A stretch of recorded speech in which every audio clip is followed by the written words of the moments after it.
Alright, hey guys, it's Austin over here at Team Revelation Paintball, and today I just got a quick video about different gun setups. Perhaps you're new to the sport or willing to upgrade from what was your first setup, or you're still in your early stages of your gear bag. Maybe you'd want to take a couple of these things into consideration. Yeah, basically just a couple of things for you to consider. So just gonna grab this real quick. Alright, so a couple of things to consider. Obviously, the cheaper guns, what you've got to play with pretty much used, you can get both of them for about $160 or lower. And usually if they're above $100, they come with some crappy CO2 tank and a gravity hopper and some used mask you're not going to want to wear. So, things you can do, obviously don't put a price on your mask. That's the thing that covers your face. You can't put a price on that. So, you know, you got the $60 Pro Flexes and the $100 E-Vents and the $110 E-Flexes, overpriced I4s, you know. That's what you've got basically to look at. I mean, there are cheaper ones, but those are the comfortable ones, just saying. So, the Zone Blitz, right here. This is a gun, it's pretty good for your entry-level play. I mean, it's easy to operate. You screw your tank in here, hopper on here, you turn it on, and you're shooting semi-auto. And, you know, both hands, oh, look at that. Austin can't walk the trigger today, what to do. But, alright. So, you don't even have to maintenance this gun. That's the funny thing. If you take the bolt out, you probably just screwed up something, so don't take it apart. Simple. Thing is, why would you go and buy one of these when you can just rent one of these? Just saying. I mean, have you even thought about, if you're thinking about buying a Tim and 9-day custom, have you even realized that if you go to your local field, this is what the rental is going to be? Either it's going to be this or something like it, or maybe those crappy JT Raiders that AG Paintball just got for this season. Yeah, those things were awful. You were better off with the Titmans than with the JT Raiders. I don't even know what those things are. They're like pistols. They're just awful.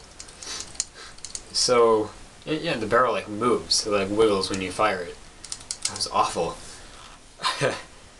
So, what you've got here, you got auto-cocker barrel threads, so you can upgrade to like a stiffy carbon fiber barrel if you want, because auto-cocker barrel threads are every barrel thread you can imagine. Ion threaded feed necks, there are billions of feed necks in case you wanted to upgrade for ion threads. Dovetail ASA, so you can't upgrade this, or a rail mounted ASA. Built in on the frame, so you got a rail there, so you can get a rail mounted ASA. So that's virtually every ASA they make. Regulators, male to female, so that works. Yeah. It's pretty much all you would need to upgrade. Trigger. Trigger. CP, Custom Products, makes triggers for the Blitz and Zenith. Azotin also makes zero recoil kits to go where this goes, pretty much. And that's pretty much all you need to do to make this into a mid-end gun. Or you could just buy one. Now, look at the difference of this. If I were to put my mask on right now, if I were wearing this and had this shoulder, you know, all comfortable about to shoot, don't you think my mask would be touching this right now? That's one thing you need to focus on. You're a loader. What loader are you putting on your gun? How does it look? You know, appearance hasn't always mattered to people, but in a way it does in paintball because it's always going to affect something else. Now, you got something like this, it's all thrown back from the feed neck being here.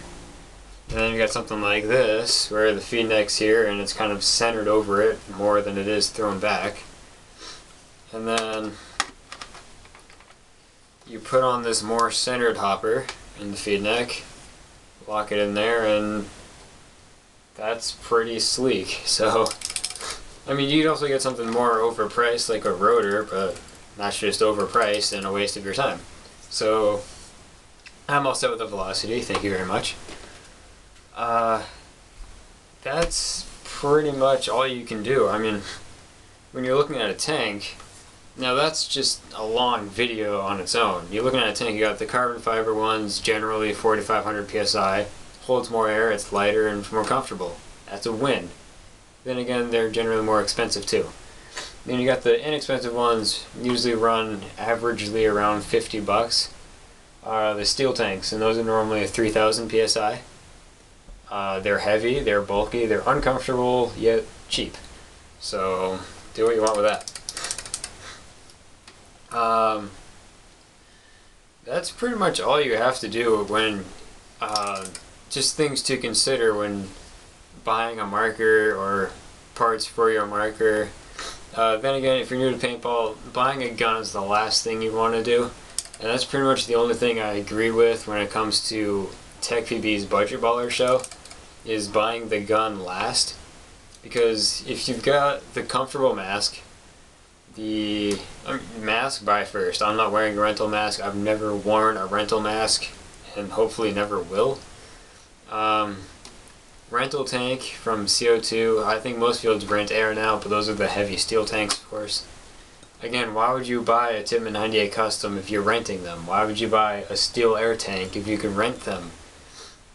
Just get a nice tank, put that on the rental gun, now you've got a lighter Tippmann 98 Custom.